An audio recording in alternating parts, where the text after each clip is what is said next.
شروع اللہ کے نام سے جو سب پر مہربان ہے، بہت مہربان ہے۔ الف لام را، یہ وہ کتاب ہے جس کی آیتوں کو دلائل سے مضبوط کیا گیا ہے، پھر ایک ایسی ذات کی طرف سے ان کو تفصیل کے ساتھ بیان کیا گیا ہے جو حکمت کی مالک اور ہر بات سے باخبر ہے۔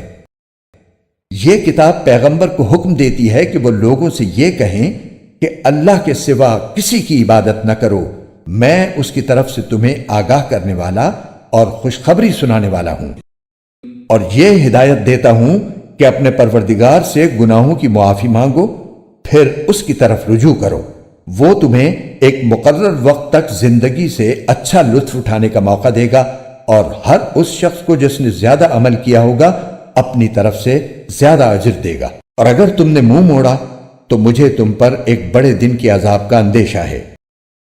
اللہ ہی کے پاس تمہیں لوٹ کر جانا ہے، اور وہ ہر چیز کی پوری قدرت رکھتا ہے۔ دیکھو، یہ کافر لوگ اپنے سینوں کو اس سے چھپنے کے لیے دوہرا کر لیتے ہیں۔ یاد رکھو، جب یہ اپنے اوپر کپڑے لپیٹتے ہیں، اللہ ان کی وہ باتیں بھی جانتا ہے جو یہ چھپاتے ہیں، اور وہ بھی جو یہ علل اعلان کرتے ہیں۔ یقیناً اللہ سینوں میں چھپی ہوئی باتوں کا بھی پورا علم رکھتا ہے۔ اور زمین پر چلنے والا کوئی جاندار ایسا نہیں ہے جس کا رزق اللہ نے اپنے ذمے نہ لے رکھا ہو، وہ اس کے مستقل ٹھکانے کو بھی جانتا ہے اور عارضی ٹھکانے کو بھی۔ ہر بات ایک واضح کتاب میں درج ہے۔ اور وہی ہے جس نے تمام آسمانوں اور زمین کو 6 دن میں پیدا کیا، جبکہ اس کا عرش پانی پر تھا، تاکہ تمہیں آزمائے کہ عمل کے اعتبار سے تم میں کون زیادہ اچھا ہے۔ اور اگر تم لوگوں سے یہ کہو کہ تمہیں مرنے کے بعد دوبارہ زندہ کیا جائے گا، تو جن لوگوں نے کفر اپنا لیا ہے وہ یہ کہیں گے کہ یہ کھلے جادو کے سوا کچھ نہیں ہے۔